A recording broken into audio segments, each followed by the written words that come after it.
obviously my gear is loaded in the car, which can only mean one thing. A, it means no work, and B, that means we're going fishing. So today I am going to go just onto a day session down Marsh Trail Lakes. You've seen me on there before. Now I did go last week, tried to make a video out of that. There wasn't any action, so to speak, other than a bream, which was literally last knock-ins. Had a bit of a think about that, because this lake you shouldn't really, I mean, it's not a difficult lake, you should be getting, I'd say, at least one in a day session. So to blank, I say a couple of weeks ago when it's been warm, a bit of an embarrassment in all honesty. So what I'm going to do today, I've had a good think about it. So today I am going to come off basically the solid PVA bags that I have been using in there just recently, and I'm going to go back to what I caught on sort of in the summer last year. So managed to rustle up a bit of particle that I left over in the freezer from a while ago, so thawed that out last night. I'm going to use particles today rather than taking a whole bucket of hook baits. I've just got various. I've got I think I've got fizz wafters, roasted wafters, and tang wafters. One or two different pop-ups, and I do have some extra bait with me. So I did a competition with Carping, who's got his own YouTube channel. Caught a carp on his last session at Aspens. And he didn't say the weight of the fish, and he just said have a guess of the weight of the fish and the winner would win some bait. I just thought I'll have a go. Chances of winning are probably very remote. Had a message from him about a week later to say I was an ounce off the weight, so I got sent some Blitz boilies, which is the new relaunch bait from Blitz. So I've got them in sort of 12 millers, so it'll be a bit different. So I've got basically some 12 mil Blitz. Obviously with Midtown baits I'm using roasted, which has got added mulberry in, and that is pretty much it. All the pellet has stayed at home today, so it's literally just boilies and particle. Today I will try and get some content in regards to rigs, etc., and that was another reason I didn't post a video last week, is because every time I tried to do a video, someone turned up literally midway through it and then said, how you doing, bloody blah. That happened to me on 3 occasions. So literally all I had was me putting the bait boat out, me showing you the spots and having a bit of waffle really, and I just didn't think there was much point sort of posting that out to you guys. So we'll get to the lake in about 5-10 minutes. I'll get it set up, and then hopefully I've got something to give you guys. Here we are, we're at the lake now. As you can see the sign there for Marsh Trail Lakes. I don't really know where I'm going to go. Last time I forgot to mention in that little opening bit as I was on the way here, I'd literally just fished a spot I knew caught well from before, fished on those spots all day long, went short down the right hand margin, went long down the right hand margin. There's smaller carp jumping close, and I thought save a blank, put a rod down there, didn't get nothing. And I was doing a little filming 2 swims up to my left, just showing you a bit more of the lake, kind of obviously in the summertime, whereas before I filmed it in the winter, and it just looks, well, it doesn't look terrible, but you know what I mean, everything's grown up now, reeds, lilies, and they look quite nice. Literally as I was finishing that piece off, literally a carp jumped no more than about 1.5 foot off the margin.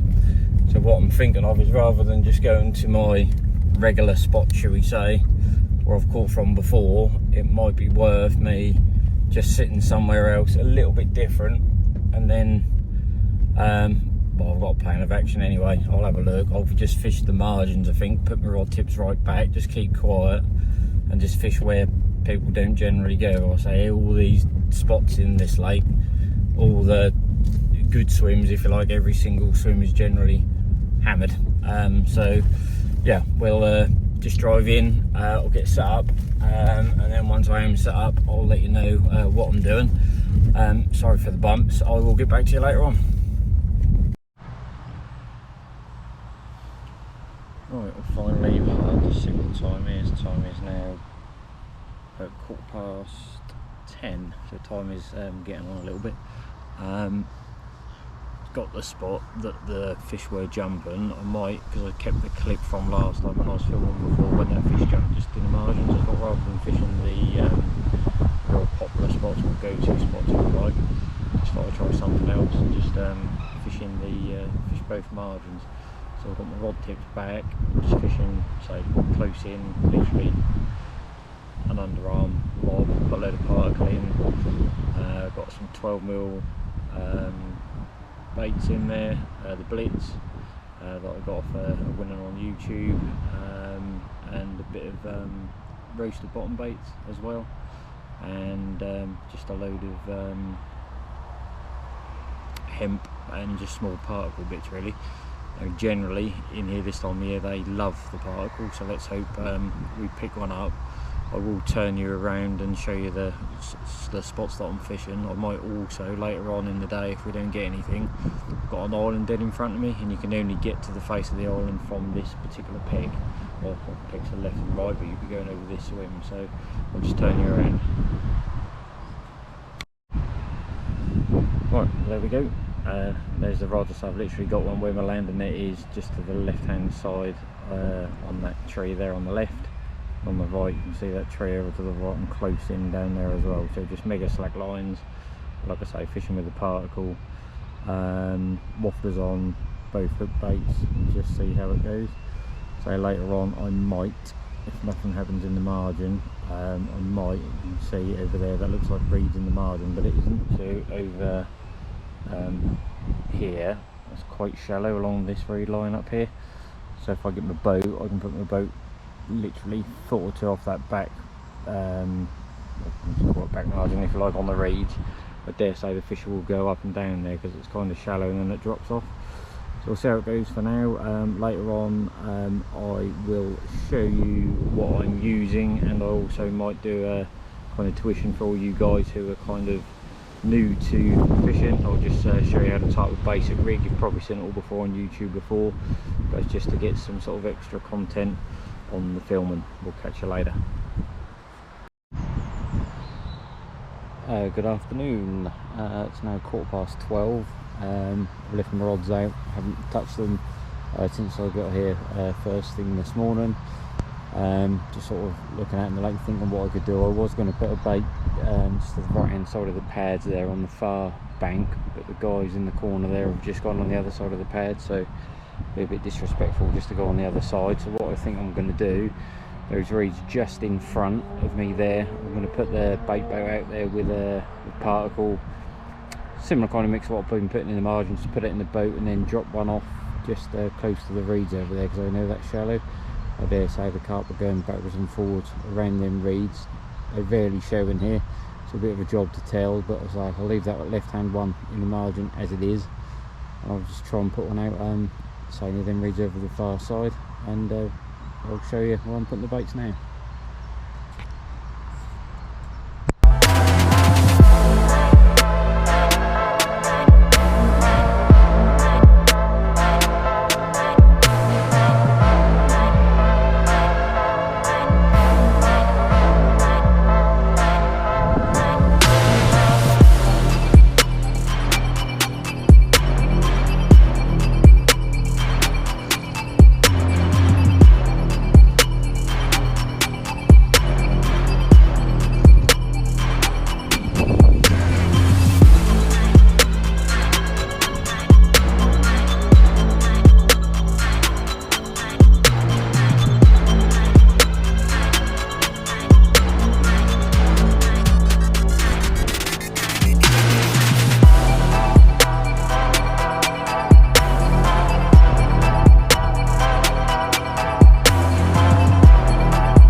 Good afternoon.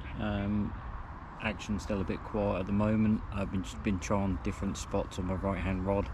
I've had one to the back end of the island there. Had that over about an hour and a half. Didn't get a thing. I have seen a few fish jump off to the pads on the far side, on the right hand of the bank. There was a guy who was using his bait boat there as well, but I think he just pulled up his pod and he's gone somewhere else. So I've seen 3 fish jump over there twice in the last hour, so I just thought I'd put my boat over there and see if I can pick one up. Just a little bit of particle again, and a few 10 millers, a bit of crushed roasted on there with a white wafter. As I mentioned before, they like the white wafters in here. Just to kind of make the video up, I know a lot of you guys are obviously used to tying your own rigs and stuff, but I just thought that'd be nice to perhaps just show some basics to some anglers that might not know just how to tie a basic rig. So just thought I'd get on and then do a little bit for them.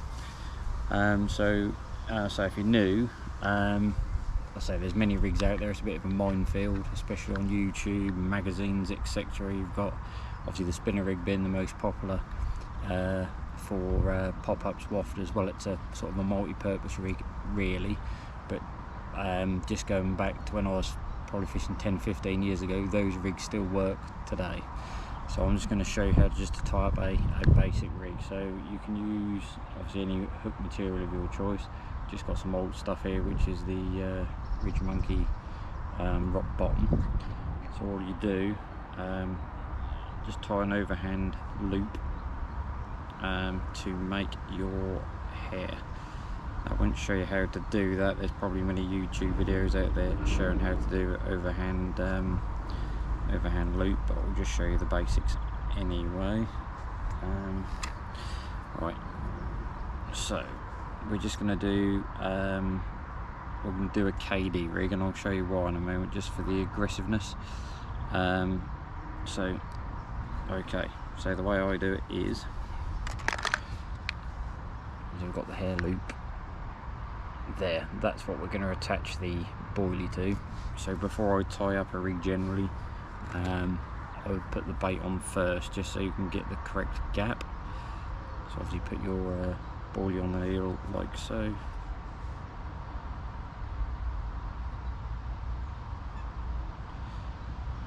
So basically you're putting the boilie on the hair just like that.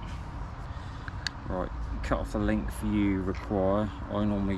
My standard rigs are normally anything between sort of 4 to 6 inches normally, so I'll just cut a length of that off. Now, here comes the important bit. So we've got the knotless. You obviously can do the knotless knot, so you always have to go from the back. So there's the hook, so you go through the back like that, and then you want that hanging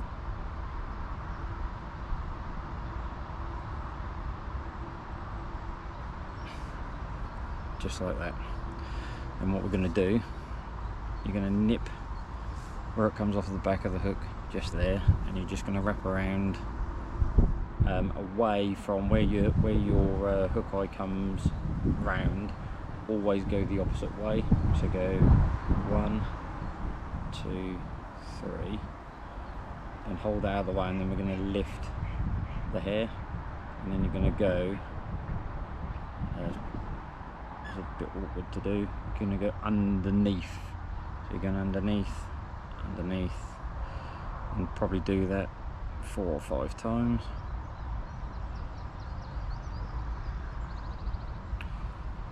And then you always go, so there's the point of the hook there, you always go back through the back of the hook towards the point. And the baits come off now, but as you can see from that, you just get a good aggressive angle on that. Now I'm just going to put a bait back on there because I'm going to show you a little tip. So just get this bait back on there.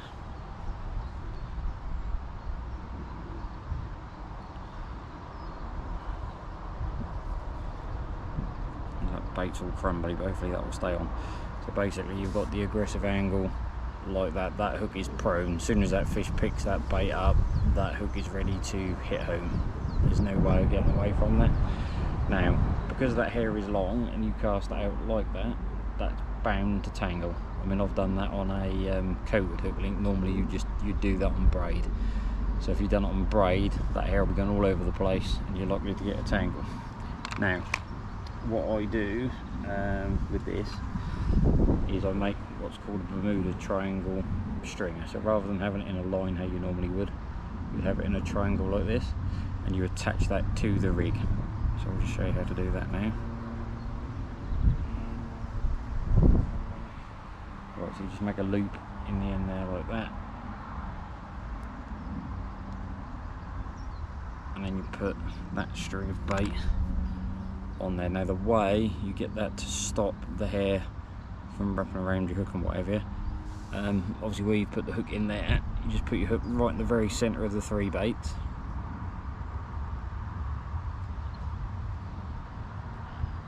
It's quite difficult because this is quite a tight bag. Yeah, so the hook eye is coming out of there, and then you put the hook point between the 2 baits on the triangle. Sorry, the hook baits has come off again. So basically you're left with that, and then with the hook bait hanging off the end. Now I've found that very good. Say if you're fishing for rig shy fish, pressured fish, everyone's spotting it, you know, everyone's spotting bait out, etc, etc. That's worked very well. Just cast on that. Just so you basically just got 4 baits, your hook bait and 3 on the stringer. Now what you find is, obviously with everyone spotting, carp come across those 4 baits, to them there's no danger, there's just 4 baits sitting there, easy mouthful for them, and hopefully that'll bag you 1 or 2 fish. That wasn't the most smoothest of demonstrations there, but hopefully you've kind of got the gist of it. In my future videos I'll show 1 or 2 more. I do the Slick D rig, which is a popular one of mine, and I say the spinner rig, the ever famous spinner rig or Ronnie rig. You can buy them ready-made anyway, but they're very easy to tie as well. So hopefully that helps any of you new guys out, and if you want to see anything specific, let me know and I'll see what I can do, and we'll catch you later.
Right, well, good evening.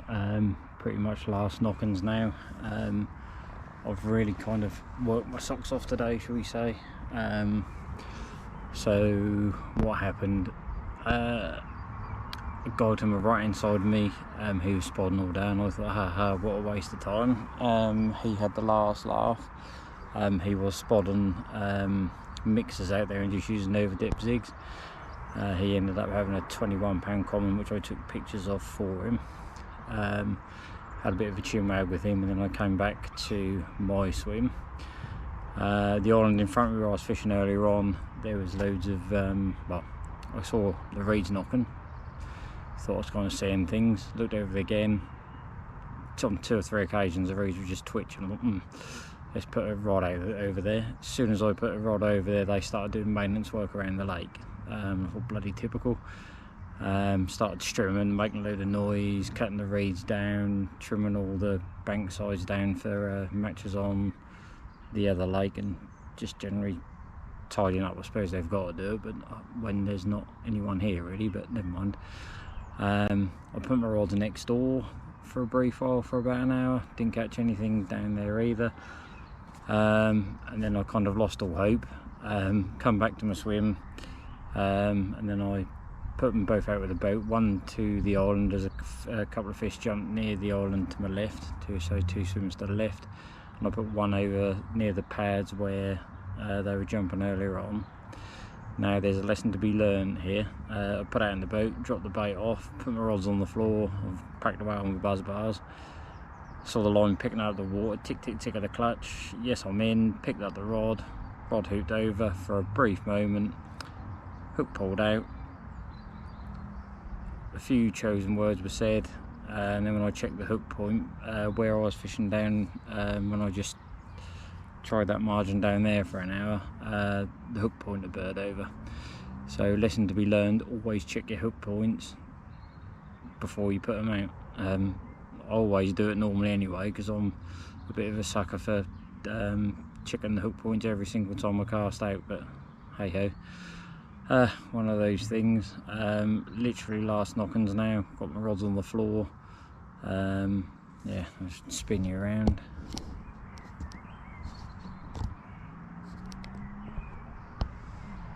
There's rods on the floor, bucket of bait, and that is pretty much it. I probably won't give it too much longer, because last time I got home, by the time I got home, loaded the car and drove home, it was getting on for 11 o'clock by the time I'd had a cup of tea and everything, and I've got work in the morning, so, and also unfortunately working the weekend this weekend, so work tomorrow, work Saturday, and another day off Sunday. Don't know when I'll get another session in all honesty. Don't think I've got a day off now for maybe a couple of weeks. No, I don't think I have. I've got no holidays kind of planned, if you like, or booked. I probably won't have any now till probably July, August now, I wouldn't have thought. I plan on this year, so I'm going to upgrade to a 3-rod setup, get my ticket on the Wayward pits again, and then I won't do it alone, but I'll go on the 100-acre pit with my dad on the ocean pit at Wayward.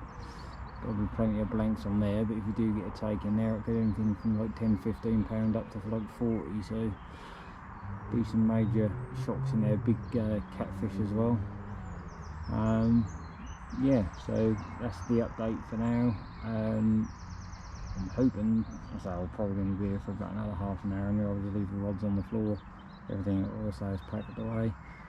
I'll do an end bit in the car if I don't catch anything, and obviously you will see a fish in between if I do so.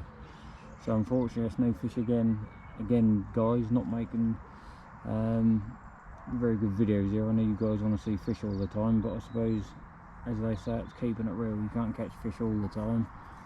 Today it's been really high pressure, so it's been 23–24 degrees nearly all day long, so I'm not surprised I really haven't caught anything. This is now kind of the time even where you expect to get one, so it's not over till it's over. But yeah, catch you later. Well, that is it, unfortunately. I left out as long as I, well, not say as long as I dare, but I just thought I'd try and get home before, by the time I got my gear back in the house and then go and park the wife's car somewhere. So I was getting on for like 11:15 last time, and I'm going to be bloody knackered. Yeah, don't really know what to say really. I'll say that peg I was in last time round, the one in the corner, so that guy had one in there. I thought that was a bit of a waste of a spot, but he proved me wrong. Obviously he had a fish. There isn't a great deal coming out, so the bailiff was saying. So he was saying that 2 guys done a night last night in the shallows, didn't get nothing at all. There's been 2 or 3 people on the side that I was on during the early part of last week. They didn't have nothing either. In all honesty, I think that obviously now there's no wind on the water, so as I was reeling in, the reeds on the island were sort of bashing around again. I just wondered if they were the last stragglers of the spawners, if you like. Apparently they did spawn in May, I think they said, which was a bit early. I know we had a bit of a hot spell in May, but apparently that's when they spawn, but I don't know. Don't really know what the answers are in there, in all honesty. It's a small lake. In reality you shouldn't really blank on there, but I suppose when you're only doing kind of days on there, you've just got the day at disposal. You can't really sort of build a swim. It's just hoping that you land on fish, and the last few sessions on there I just haven't, unfortunately. Don't know what my next session will be. I might have to try somewhere else. I actually thought as I was packing up I gave up my South Isle ticket, and perhaps I shouldn't have done. Now I'm out of the club. I'll have to go back on the waiting list. I had 3 or 4 lakes on there. One was hard with big carp in it, and there was one where I was getting 6 or 7 a day, and the reason I didn't join there is because I was getting bored catching kind of, well, the majority of them were kind of doubles. The biggest one I had there was like £22. I don't know what, kind of catch some bigger fish. Obviously I've got Weybrid that I could go to, a bottle pit, but again that's not really a place you can only do a day. You're better off doing well, at least a night or two at the very least, just to make it worthwhile sort of going again, just to build your swim. But we'll leave it there. I do appreciate all you guys that have subscribed. I mean, I've only been doing it since the winter. I think I'm nearly up to 100 subscribers, which in the grand scheme of things isn't a lot. Again, I will give massive appreciation to my bottle pit video, although that was a blank. I think last time I looked on there was 1,300 views on that. Again, in the grand scheme of things, compared to other people's YouTube channels, it's well, not very good really, but I just think that I'm